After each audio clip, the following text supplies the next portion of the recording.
Several people in Lee County are still living in a shelter almost 1 month after they were flooded. Yesterday, they found out the shelter will be closing, and many were panicked that they wouldn't have a place to stay. Fox 7's Jennifer Kendall talked to the county about plans moving forward. She's joining us live in the studio with that. Jennifer.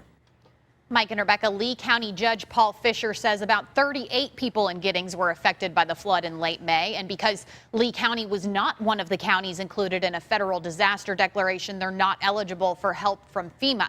So county officials have had to come up with a plan on their own. This is our home. It's been our home for 11 years. Terry Trevino was one of several victims who were evacuated during a flood in May. Water went in and damaged some of the floors. About 16 inches of rain fell in Giddings during the storm. Trevino and her neighbors came home to a mess after the floodwater tore up her home and ruined many of her belongings. That's my bedroom.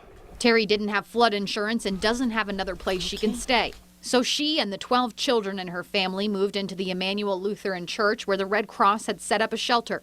Then, Wednesday, she found out the shelter was planning to close Friday afternoon. I feel very, very angry. Very angry because I am a taxpayer. And I feel that they should give us more help and not throw us to the dogs. Trevino says shelter volunteers told her County Judge Paul Fisher had decided to close the shelter because of a lack of Red Cross volunteers. And I cry because this is what he was raised.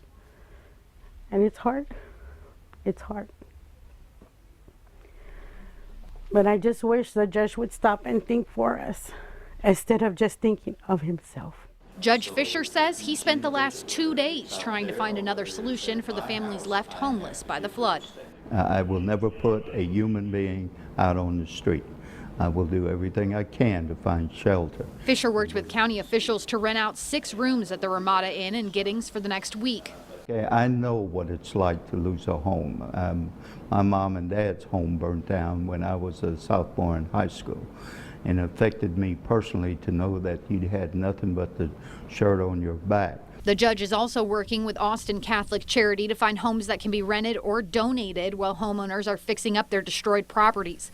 But Fisher says his hands are tied when it comes to getting federal assistance for families in need because Lee County was not included in a disaster declaration made by President Barack Obama. I'm just as impatient, and if there was a way I could fly to Washington, say, come on, sign this thing, I would, but we have to wait on the president. The judge says he is also encouraging homeowners in the floodplain to renovate their homes so they meet requirements for flood insurance, because he thinks it's not a matter of if, but when the water will rise again. Judge Fisher says he's also working with the county to try and lower the spillway near the flooded area so that less water overflows the creek. He says this is the second time the area has flooded in 2 years, but this May's flood was the worst he's ever seen in Giddings.